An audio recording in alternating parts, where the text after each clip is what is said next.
And hello, one and all, and welcome to this live review for this week's edition of WWE SmackDown Live, the August 30th, 2016 edition, airing live from Dallas, Texas. And with me, I have my good friend, Nerd Coalition. It's great to have you back on. Thank you again for joining me for another one of these reviews. Thank you for having me, Daniel. It's NC, the place to be. Chilling with you, Mr. A&D, and I'm always happy to be part of your reviews, man.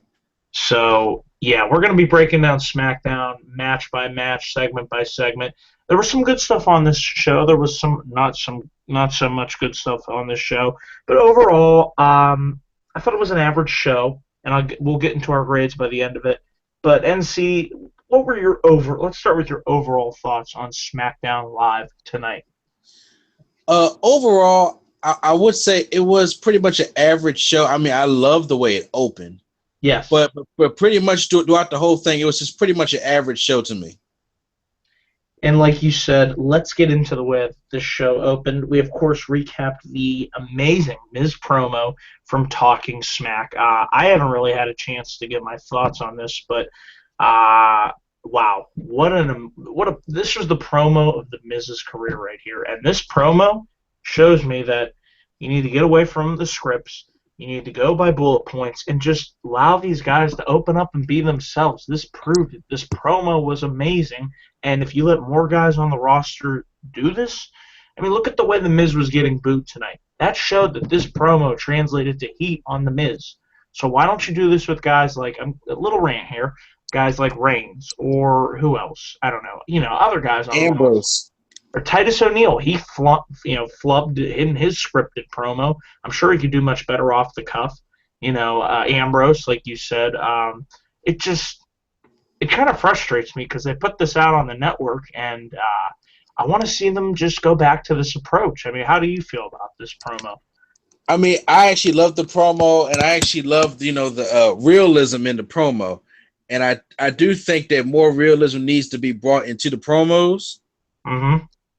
However, it's kind of like to double back on how Stone Cold kind of castrated Dean Ambrose on his podcast. Mm-hmm. It's like, unfortunately, we're not in the attitude era no more. So the kind of things they want these guys to say and come out to do, I do believe they try to go say it, but just because we're stuck in this PG era right now, it limits these guys compared to what they were allowed to say in the attitude era. Yes. So it's kind of like you want them to be more tough and more raw, but they have to, downgrade their feelings with, PC language per se. Sure. So, yeah, just great stuff. And let's segue into this opening promo with The Miz. I thought this was really on point, good stuff. The Miz was fired up. I thought everything he said here was just great. The way that the crowd was responding and calling him a coward, and The Miz pretty much went on another rant and a tirade. And he said it took him 148 days to get everyone's attention for a prestigious title that was once prestigious, but now it is tarnished by quitters and serial failures. He says The Miz, says if Daniel Bryan wants to apologize, and the commissioner agrees with him, and pretty much says, he's going on and talking about how Bryan wrestled in front of, VFW halls in front of 50 people and how these indie guys don't get it and how The Miz has been around for 10 plus years. He's going on and on and on. And then eventually, who would interrupt him? Dolph Ziggler. Yes, Dolph Ziggler, that's right. And Ziggler, I thought, cut a pretty good promo himself. He got right in The Miz's face. He said, look, there's no title shots. I want no referees, no ring bells. Just you and me, Miz, and let's just fight it out here. Miz looks like he's going to get in the ring, but eventually he, as the coward he is, he walks away. NC, what did you feel about this promo from The Miz, Ziggler interrupting, and it was announced on Talking Smack, IC title match at Backlash, Ziggler versus The Miz. Everything about this opening segment was an A+ for me. Mm-hmm. Everything. I love The Miz. I love the intensity behind the promos. And I'm actually going to go out on a limb and say I actually like this opening promo better than I did the one on Raw yesterday. I thought they were both really good. Oh, don't get me wrong. They're both really good. But I like to see guys that don't get that much camera time because this wasn't about the WWE Championship. This was about the Intercontinental Championship. This was about mid-card guys, who are been here who have busted their ass and who don't get recognition for it, and you got these indie guys that come in here and who do get recognized because they do most of these other stunts, but they're kind of careless. So I like the two stories that they were telling in this, Sure. and Dolph Ziggler coming out being intense and challenging Miz to a fight, and Miz getting even more heel heat on him for not fighting him, which I thought was great. Mm-hmm. So it actually, in just one segment, they made me more excited for a match that they probably would have, booked if they were both on Raw. The way they would have booked them for the pay-per-view coming up, I wouldn't have been as excited. So for this one segment, it brought some intensity and truth behind the match. So I'm 100% A+ for this opening promo. I agree, and we've known that Miz and Ziggler, they've had good to really good matches. Everybody remembers their SummerSlam 2014 match. I really enjoyed that. I just think they have good chemistry when they go into the ring with one another, and I'm looking forward to their match. Now, do you think that Ziggler will beat The Miz? I certainly don't. No, I think the Miz works with the Intercontinental Championship. He works with Maurice. I mean, this is something for Ziggler to do until they find a way to probably put him back into the main events picture because he's not there right now. Mm-hmm. But I think it's a nice holdover for him to have a nice little rivalry, leading probably until maybe for another pay-per-view or so. But I think the Miz does retain the title because, the way he looked tonight, you got to bring some heel heat on him. He'll go out there and he'll defend it. And, give another excellent promo to probably the next time on SmackDown. Yes. So right now, Miz is on fire, and it's been a long time since we said this. So, like you said, I thought this was a good way to start off SmackDown. Excuse me. So transitioning from that, we had our first match of the evening. It was the Hype Bros taking on the Vaudevillains in the first round match. Excuse me, to determine who will advance throughout the tournament to crown new SmackDown Tag Team Champions. Pretty standard match here. The Hype Bros won. Don't really have too much to say about this. Hype Bros look good, I thought. That's pretty much all I have to say. And see your thoughts? I feel bad for the Vaudevillains because I was actually trying to get behind them. I actually enjoyed them in their gimmick in NXT, but since transitioning to the main roster, they've really been a flop. Yeah. I just can't get behind the Hype Bros. I mean, I never liked the tag team. I never liked the gimmick, to be honest with you. But I do like Zack Ryder. Zach's great. Mojo, he's okay.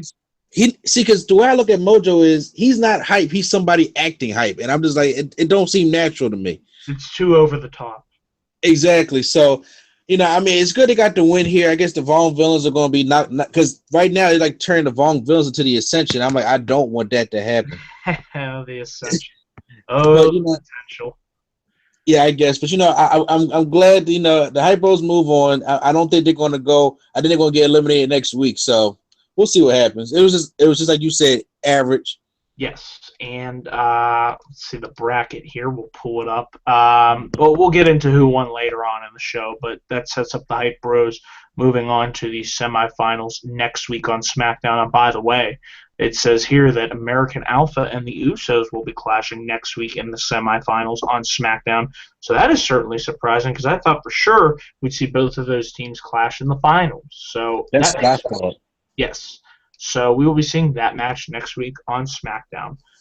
So moving on from that, we had AJ Styles and Apollo Crews have a run-in backstage, and then AJ gets into the ring. He's pretty much talking up how he defeated John Cena at SummerSlam, and he's going on his little diatribe, and eventually who would come out?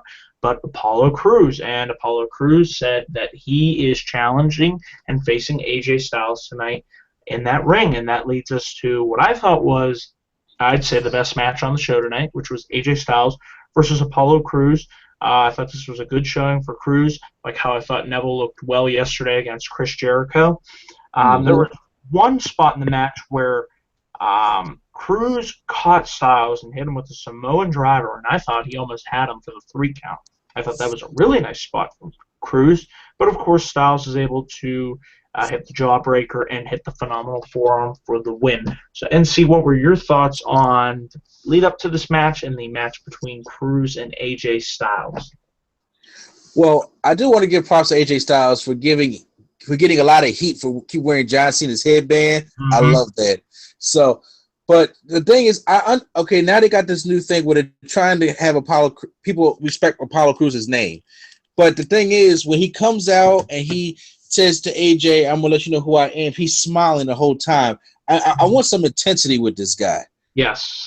Yeah, I want like a character. I want if they have to turn him heel, I'm cool with that. But it's just like he's like Rocky Maivia when he first came. I'm happy to be here. I know Yeah, exactly what you mean, and that's been a exactly, problem with Cruz. I mean, what's his character? What's his motivation? Why are you fighting? Why should I care about you? exactly. And I feel as though now the match is good, and Yeah. but it's like I know what AJ's about. He's the face. He's the new cocky. I'm the face and runs the place because I beat John Cena. And Apollo Cruz has been going around saying my name is not Apollo Creed, it's Apollo Cruz. But I mean, like he's not getting angry about it. That's disrespectful. Somebody not getting your name right. So I That's want that the most kind of important thing is your name. If you don't get your name right, I mean, where do you go from there? I mean, that's important, kinda. Yeah. So it kind of I guess. but yeah, we'll see where they go with Cruz. I don't right now. He's not scheduled on the Backlash show. I'm not sure where he would fit in there, if he would even be on the card at all. Doesn't look like it at the moment, so might be missing out on Backlash. But overall, solid, good match from both of these guys. Moving on, we have this next segment, which I saw some people thought was funny. I didn't think it was funny. I saw the potential for comedy, but this visit to Heath Slater's home in West Virginia with his fake wife, and it just, I don't know.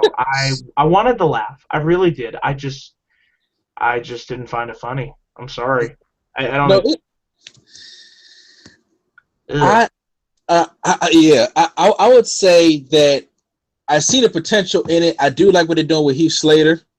I, Mm-hmm. I would say, what was going through your mind when you challenged Brock Lesnar and Rhino took the little cheese and made a Sure, sad face with a cracker? I that's thought that was funny funny. what Rhino was doing, but like the main stuff, I wasn't laughing. I Yeah, I wasn't could. ha ha ha ha. Yeah, I could agree with you. 'Cause I'm just like, see, if Heath Slater drops the free agent gimmick, I don't know what's next for him. To tell you the truth. Ugh. Yeah, I mean that's really put him on the map since Yeah, Nexus. I mean that's been since from now to then. He's been on a roll. I mean this is the most I've seen Heath Slater over with the crowd. exactly. So, yeah, since the Nexus thing. So I'm just saying. So, yeah, like I said, it was a segment that tried. It Like did. Rhino was the only one that really made me laugh. But I do like that. Them doing different outside segments, like Renee Young actually going to his house. But there's more questions and answers and more Yeah. laughs. Than anything. So I like the team of Heath Slater and Rhino. They're slowly, growing on me. But yeah, this segment, not really much to say here. So we're going to move on Yeah, because what we had next I thought was a solid in-ring promo with Bray Wyatt giving his sermon. What was it called? I forget it was dubbed Sermon for the Serpent or something. I can't uh, remember. uh, something for the serpent or something of that nature.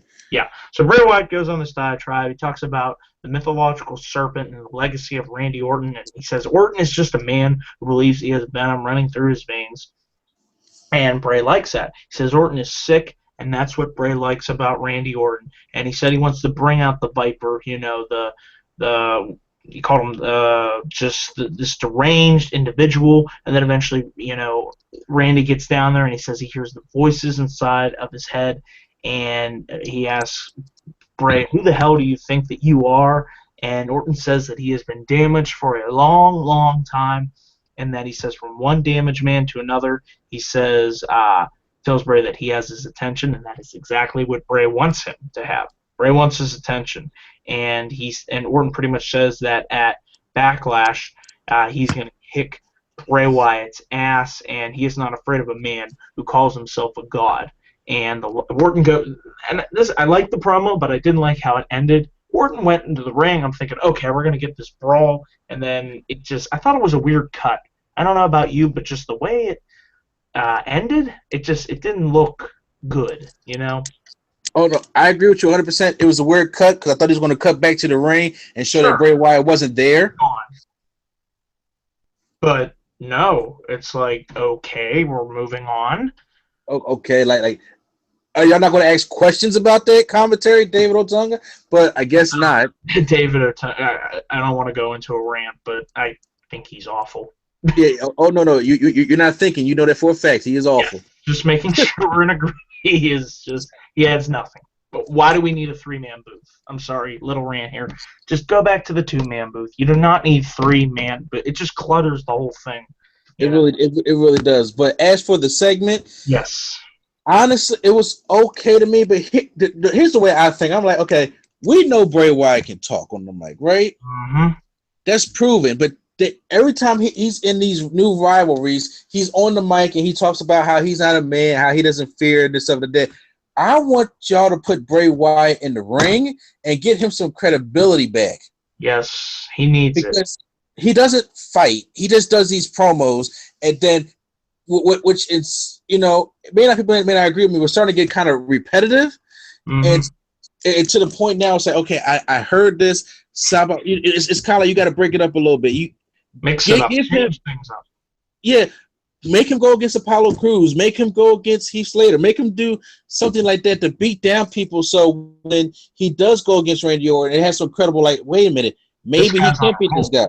Exactly. Randy Orton just, survived the match with Brock Lesnar and beat The Miz and beat everybody else. So it's just like he has some, credibility to him.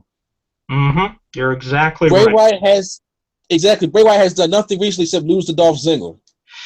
He did, and he wasn't on SummerSlam, which still frustrates me. So I think he needs to win at Backlash. He needs to win this feud. I am a little rant here. I'm so sick and tired of Bray Wyatt losing these feuds.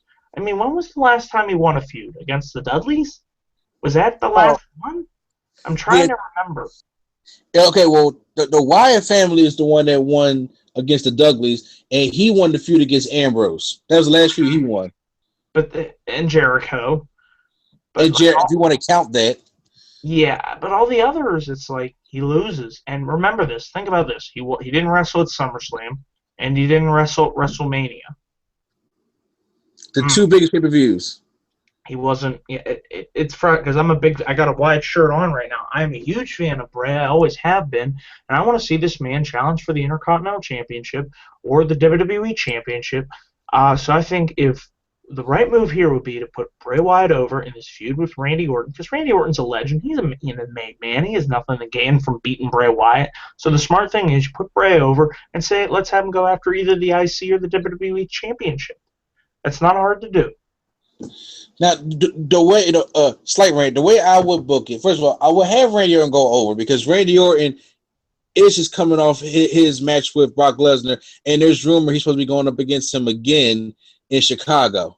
Mm-hmm. So you need some credibility behind that. I would have Bray lose, but after this loss, you got to do something different. Instead of him coming out for promos and talking this, have that little Wyatt scare come in, and then him just beating up random people.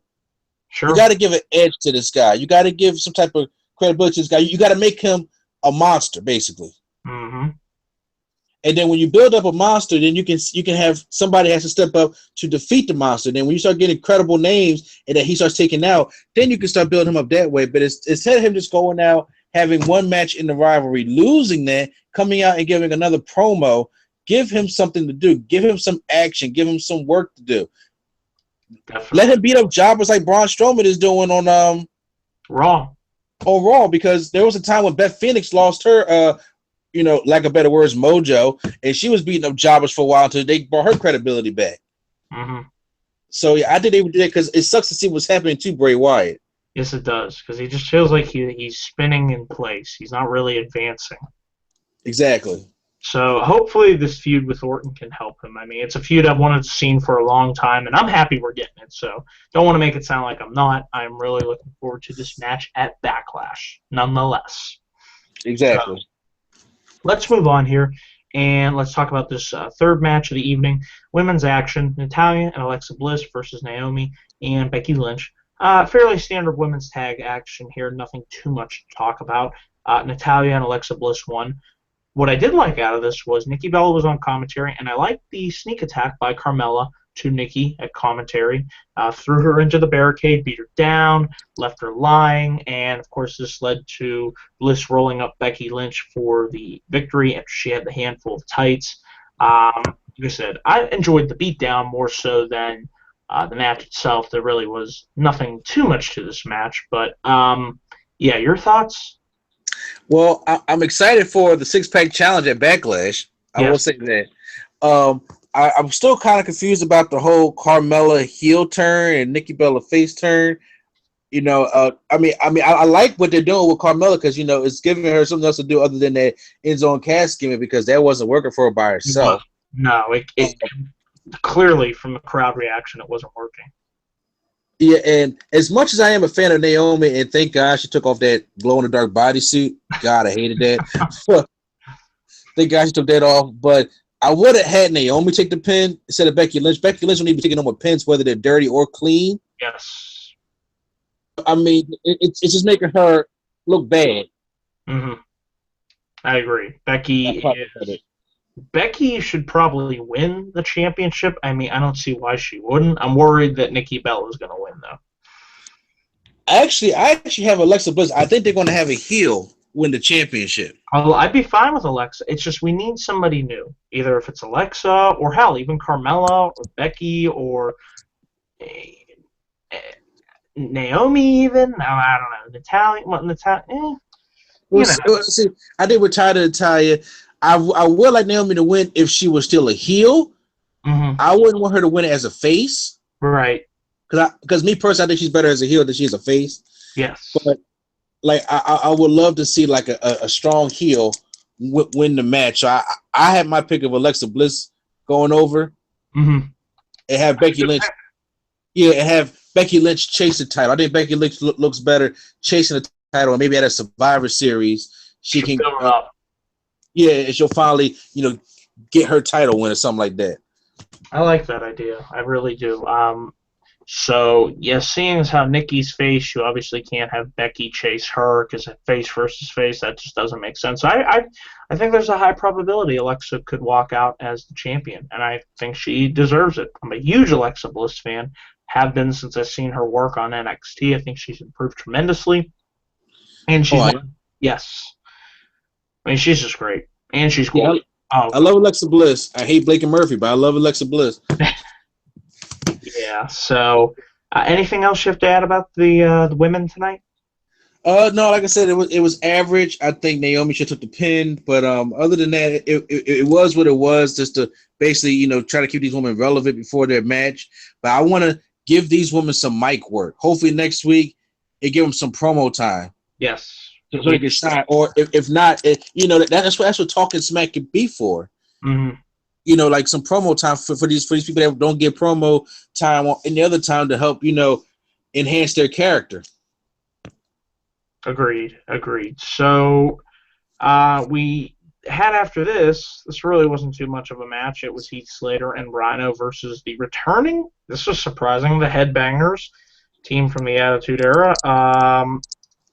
Nothing really to this match, I have to say. I mean, the Headbangers were back. I don't really think they got much of a reaction because I don't think many people knew who this team was.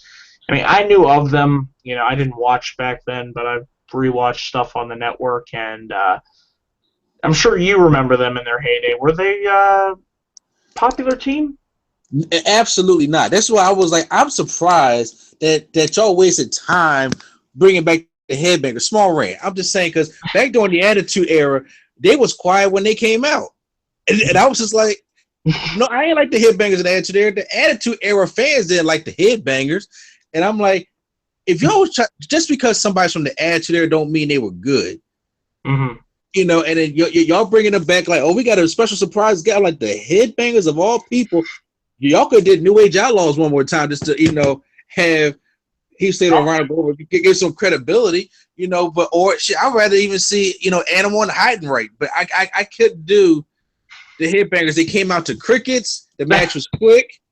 And, they're out of shape. It's just like, I hope there's only a one-time thing. Please don't sign them to SmackDown because you either, defurther their credibility. So Yeah, I think it's only a one-time thing just to fill a team here because they obviously weren't going to call any more teams up from NXT. So I think this was just a one-stop shop.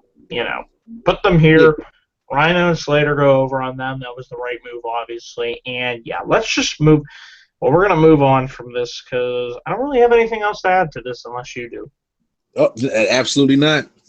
Oh boy, this was the highlight of the night. So here we go. We're transitioning to our main event.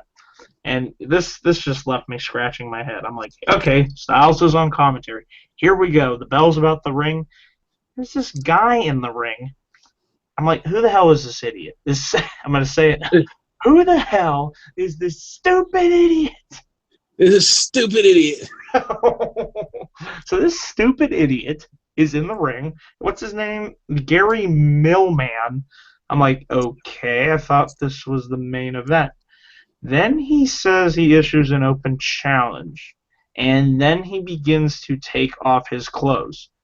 And yeah, I actually just said that, but don't worry. He had his underwear on, so he didn't take it too far because there are kids watching this show, for God's sakes. So this I man know. is stripping in the ring. I'm like, what am I watching? Did I just flip the channel to something else? And Kane comes out. Woo, that's exciting.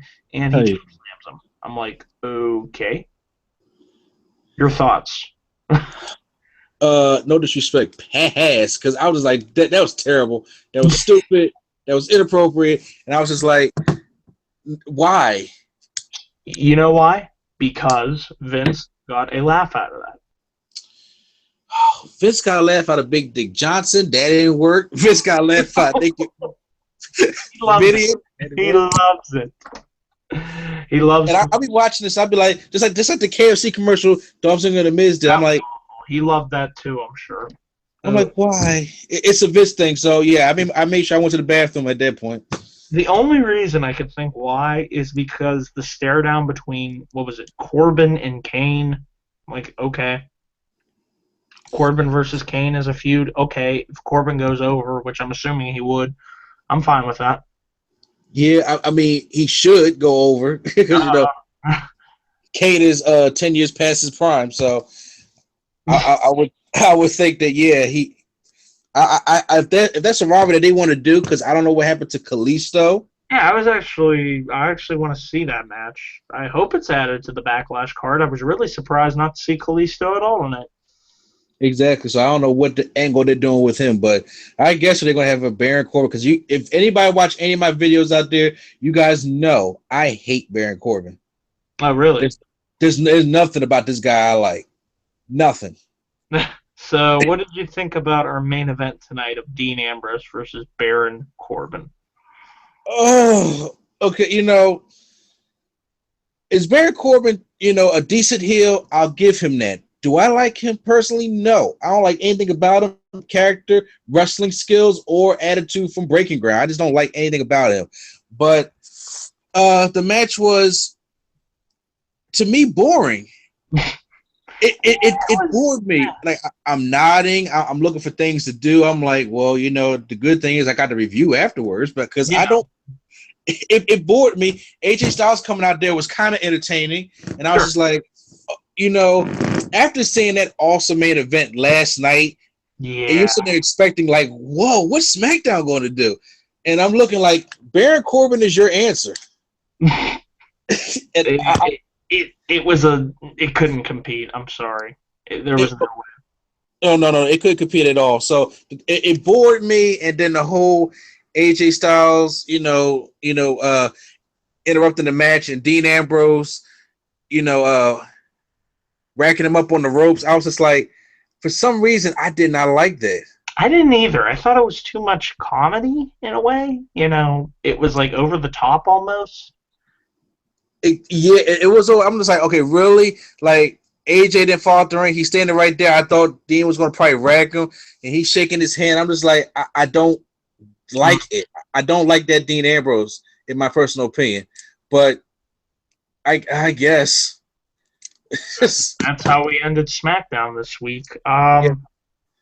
It was an alright match. The ending, like I said, I agree with you. I wasn't too big of a fan of that.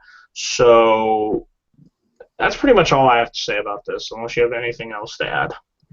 No, I kind of really hope that, there's no point of a contract signing because the match is already happening next week. But I want them to do something with AJ and Dean Ambrose next week, like promo time or something like that. Really really get us excited about this match, because right now, ever since Dean Ambrose won the championship, he's been, to me, average.